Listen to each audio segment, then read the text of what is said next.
Good afternoon. I am here in Abingdon on the Red Caboose, which is outside the Arts Depot, where my studio happens to be and where I work. I'm on the opposite end of where I typically have done these.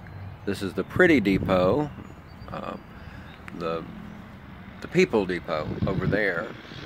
The Arts Depot actually was the Freight Livery Depot that, goodness, for almost a century was in business. It burned, I think it was around 1900, 19 something, and it was rebuilt. But I thought I'd come out and enjoy a little bit of fresh air and do a video and just encourage you to work toward balance in your life. That was sparked because of comments and things that I've not only read but heard about not, or should I say, bringing into our lives positive things. What comes in goes out. Well, I believe that there's a good deal of good that's a good advice, in that if all I'm listening to is negative, that's going to affect me. If I'm around negative people and they are just, oh goodness, it becomes laborious to even listen, that can affect our psyche. It can affect our emotions, our mental state, and it's important to be able to put on your blinders. Napoleon Hill, who I absolutely love, encouraged people and really said very forcefully, some situations that we're in, we can't very easily get out of if we're working around people that are negative. Put on your earmuffs, not literally, but don't see it, don't hear it, tune it out.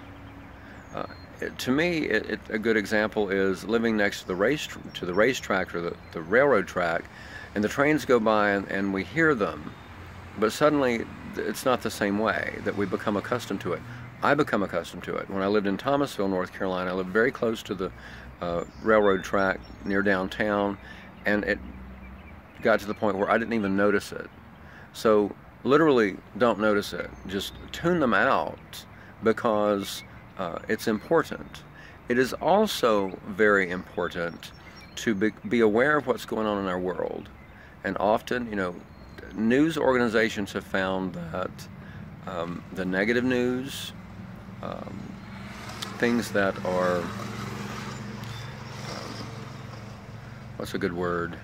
Kind of eludes me right now. But things that, the news that catches people's attention, that are the wow factor or oh my God factor, is true, shows a bit about society and about people. So be aware of that. But it is important to be informed, and to be informed from good sources, reliable and verifiable sources. The regular news organizations have taken a really bad rap upon late, and for really almost 2 years been vilified. That is intentional. That is to run a narrative and really to get into people's heads and to then question what actually is really happening. The main news sources actually have reporters that have been doing this for years, that they care about their character, they care about their reputation, and that they're not just making up stuff. So I would say most of the main news sources are verifiable. That's the thing that is that we can do. We can verify it. There are different various organizations that are online that are non-partisan. That means they're not just putting out liberal or conservative ideas or propaganda, and that they're going to keep everybody on the up and up and bust them. It's like busters. So we need to be vigilant about that, and to stay abreast of what's going on, and put on our blinders and put on our earmuffs when we need to, but be careful of not becoming apathetic. A majority of people, well actually I'm not sure the percentage, but it's a high percentage that do not vote at all. Why is that? Those are the people that I think really need to come out of their shell, stop working from a sense of just survival or apathy, and to become engaged. And that is very important. Call your senators, call your representatives, your mayor, let them know what you think, and give them kudos and thank them when they're doing things that you think are good. It's the way that we approach someone if they're going to listen or not. I get angry at times, so that angry voice is only going to be met with a closed mind,